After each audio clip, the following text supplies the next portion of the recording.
नमस्कार मित्रांनो, मराठी माणूस प्रदीप. एक अत्यंत महत्त्वाचा विषय आठवला, मी अनेक दिवसांपासून तो माझ्या डोक्यात ठेवलाय. मला असं वाटतं ते तुम्हाला सांगणं गरजेचं आहे आणि अत्यंत महत्त्वाचा विषय म्हणजे बोलतो ना गंभीर विषयाचा गांभीर्यानं घेणारा असा विषय. तो विषय म्हणजे या देशात राहणाऱ्या बांगलादेशी, पाकिस्तान आणि जे इकडून तिकडून जे बाहेरून देशातून जी काही लोक इतर राहतात या देशामध्ये, तुमच्या आमच्या घरांच्या बाजूला राहतात, शहरांमध्ये राहतात, म्हणजे अगदी गावाखेड्यापर्यंत पोचली, गावाखेड्यापर्यंत ह्या सगळ्या लोकांवरती थोडंसं बोलणं फार महत्वाचं आहे. मागचा पण ते बांगलादेशचं काय त्या शेख हसीनांची त्यांनी अवस्था उडवली, त्या बांगलादेशमध्ये काय ते हिंसाचाराने सगळं केलं, हिंदूंना टार्गेट केलं, त्यांची लायकी काय ती त्यांनी तिथे दाखवून दिली की हे यांचे काय विचारांची लोक आहेत, हे काय करू शकतात, ही कुठल्याही देश. म्हणजे तुम्हाला सांगतो मी, उद्या भारतात देखील हे असली घाण करायला मागं पुढं हटणार नाहीत. पण आपल्यासारखी लोक आहेत म्हणून हे अडून बसलेत किंवा केंद्रामध्ये कुठेतरी सरकार हिंदुत्ववादी किंवा हिंदुत्ववादी म्हणण्यापेक्षा ते हिंदुत्ववादी सोडा, पण सरकार कुठेतरी भारत देशासाठी कटिबद्ध आहे आणि एक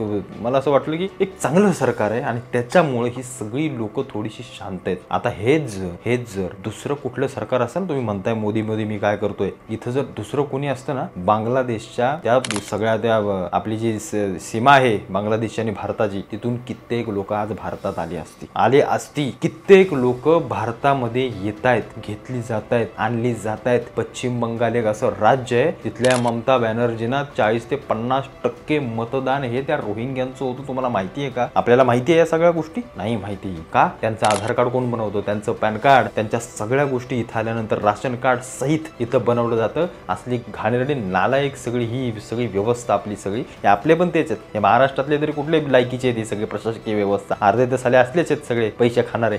या महाराष्ट्रामध्ये किती बांगलादेशी राहतात तुम्हाला माहिती आहे? जा मुंबईमध्ये त्या सगळ्या मुसलमान एरियांमध्ये जा, काय हे मुंब्रा कुठून आले हे सगळे? तुम्ही मालेगावला जा, हे जिथं मुसलमान राहतो ना सगळ्यात जास्त, भले भारतातले असतील काही जण, पण अर्धे बाहेरून आलेले आहेत आणि त्या बाहेरून आलेल्या मुसलमानांना इथले स्थानिक मुसलमान आश्रय देतात. ही सगळ्यात महत्वाची वस्तू जिथे हे येणार इथं आपल्या हिंदूंच्या नावाने दुकानं बिकानं टाकणार, धंदा करणार, सगळ्या गोष्टी करणार. कुठल्या धंद्यांमध्ये तुम्हाला माहिती आहे? चला बिर्याणींची दुकानं, ह्यांची ते बिर्याणी काय कुत्रे कशाची घालतात त्याला ते पण माहित नाही, तर थुकतात का काय करतात, असल्या घाणेरड्या काही व्हिडिओ सगळ्या बाहेर येत आहेत. असल्या गोष्टी देखील हे करतात. टायरवाला, पंक्चरवाला, तुम्हाला सांगतो गॅरेजवाली, हीच लाईन सगळी, मटन चिकन विकणारी हीच लोक, म्हणजे इतक्या भयंकर धंद्यांमध्ये ही सगळी घुसली भारतात येऊन कित्येक वर्ष पाळमुळं रोवून बसली. बाबांनो, उद्या तुम्हाला आणि आम्हाला धोकाच आहे. हे सगळ्या गोष्टी आपल्याला धोकादायक आहेत. या सगळ्या गोष्टी आपल्या लोकांना समजत नाही याच्या मागच्या कुठल्या गोष्टी. आज आपल्या पोरींना कापून फेकण्यात येते. सांगा बघू, तुमची आई बहीण जर आज रात्रीच्या वेळेला कुठे जर एरियातून कुठं जायचं झालं, जा बघू, सोडा बघू,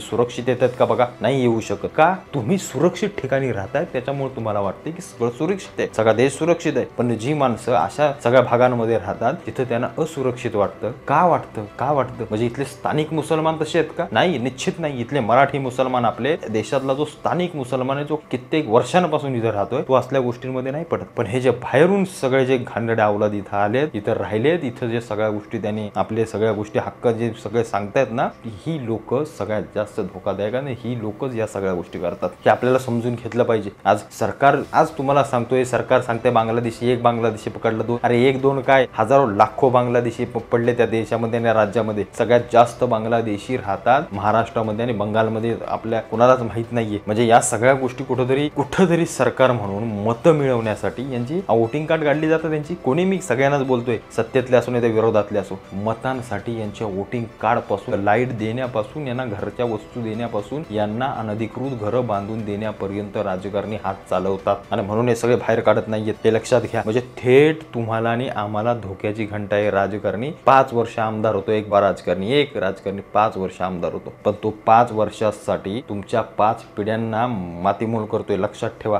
असल्या घाणेरडे लोक आपण निवडून देतोय. आम्हाला समजायला नको.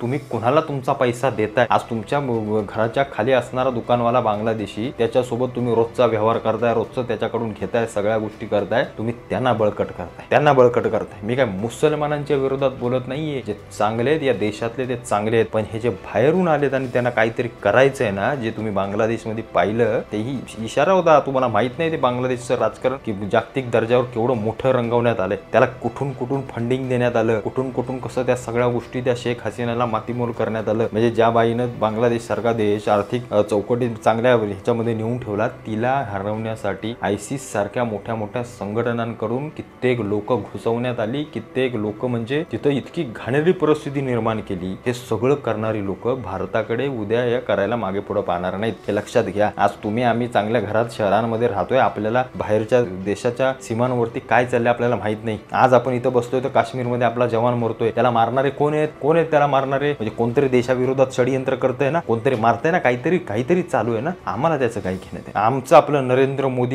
मोदी रस्त्यात खड्डे पडले, नरेंद्र मोदींचं हे झालं, नरेंद्र मोदींचं ते झालं, राहुल गांधी हे बोलला, असल्या घाणेरड्या राजकारणात आम्ही अडकतोय। पण जे जागतिक दर्जावरती काय घडतंय याच्याबद्दल आम्हाला काही घेणं देणंच नाही, कारण जे तिथं घडणार आहे ना ते तुमच्या आणि आमच्या जीवनाशी निगडीत आहे, हे सगळ्यात महत्त्वाची गोष्ट। आम्ही आपले चाललंय आपलं रोज खा प्या, निवांत झोपा, टीव्ही बघा, सगळ्या गोष्टी करा, आपलं निवांत आयुष्य काढा, पण बाहेर काय चाललंय याच्याविषयी आपल्या सामान्य नागरिकाला तरी कोणाला काही सध्या तरी पडलेलं नाही। आणि जे कोणी सरकारमध्ये बसून काही गोष्टी बोलत असतील, करत असतील, त्यांना देखील आम्ही जर टीकेचे धनी करणार असू तर आपल्यासारखे म्हणजे तुमचं जीवन तुम्हाला लकला। जे बांगलादेशमध्ये घटना घडली ना, या वेळेला जर हे सरकार नसतं ना केंद्रामध्ये, तुम्हाला सांगतो 50% बांगलादेश देशात घुसला असता, 50% इकडनं पाकिस्ताननं हल्ले चढवले असते देशावरती, म्हणजे चारी बाजूनी भारताला हातात घेतलं असतं। राहिलंय काय? मुस्लिम राष्ट्र बनवण्यापासून कुठला देश साबित राहिलाय? एकमेव भारत आहे, एकमेव भारत। आणि त्या भारताला घेण्याचे सगळ्यांचं षडयंत्र आहे, त्यांना हाताशी धरण्यासाठी, त्यांना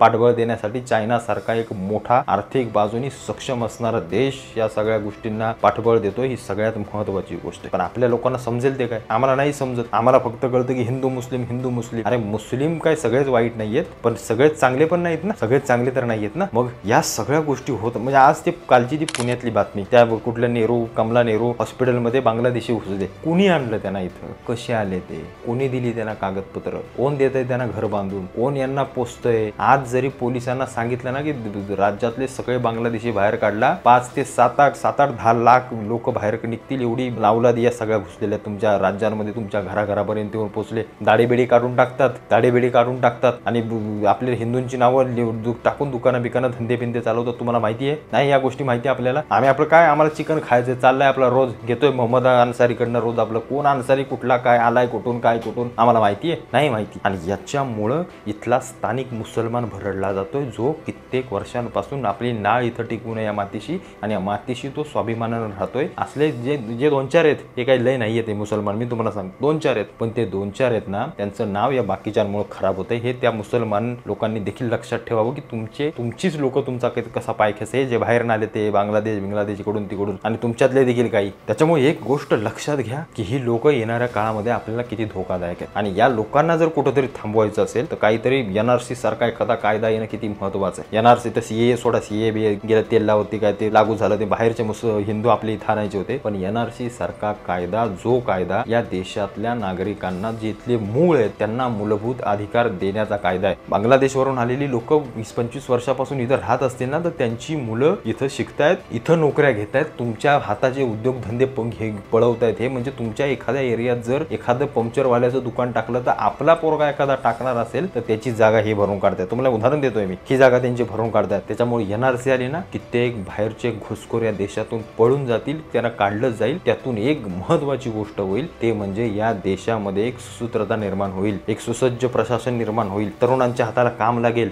उद्योगधंदे वाढतील। तुम्हाला माहित नाही उद्योगधंद्यांमध्ये ही लोक किती घुसलेत, तुम्हाला नाही माहिती। या सगळ्या गोष्टी आपल्याला खोलवर जाऊन हे करावं लागेल। आणि सरकारनं, माझी तरी वैयक्तिक विनंती आहे, इथून पुढच्या सगळ्या निवडणुकांमध्ये हम दो ने हमारे दोचा कायदा लावा। ज्याचे साले 2 आपत्ती असतील ना, किंवा 2 किंवा 3 असे काहीतरी ठेवा, त्यालाच मतदानाचा हक्क द्या। कारण येणाऱ्या काळामध्ये या गोष्टी फार महत्त्वाच्या आहेत। ज्याची लोकसंख्या वाढेल त्यांची सरकार येतील, आणि एकदा का त्यांची सरकार आले की लक्षात घ्या हिंदूंनो, काश्मीरमध्ये काय झालं, बाकीच्या राज्यांमध्ये, देशांमध्ये काय होतंय, याच्यासाठी तयार राहा। मग एवढंच मला तुम्हाला सांगायचं। त्याच्यामुळे यांची आता लुंगी उठवावी लागेल आणि यांची पुंगी वाजवावी लागेल, एवढं मात्र नक्की। सरकारनं कठोर कारवाया कराव्या। अनेक तुम्ही सांगताय ना जो सरकारी डाटा साफ चुकीचा आहे, साल्यानो तुम्ही तुमच्या मतदानासाठी किंवा तुमच्या वोटिंगसाठी या सगळ्या गोष्टी करताय, पण या अगदी अंगाशी येणार आहेत या सगळ्या गोष्टी। त्याच्यामुळे जेवढे ही घुसखोर बांगलादेशी आहेत ना, बाहेरचे आहेत, हटवून काढा आणि NRC सारखा कायदा तात्काळ सरकारनं लावावा, ही सगळ्यात महत्त्वाची गोष्ट आहे। तुम्हाला काय वाटतं या विषयाबद्दल मला आवर्जून कळवा। भेटू पुन्हा एकदा नवीन व्हिडिओ सोबत। तुर्तास धन्यवाद।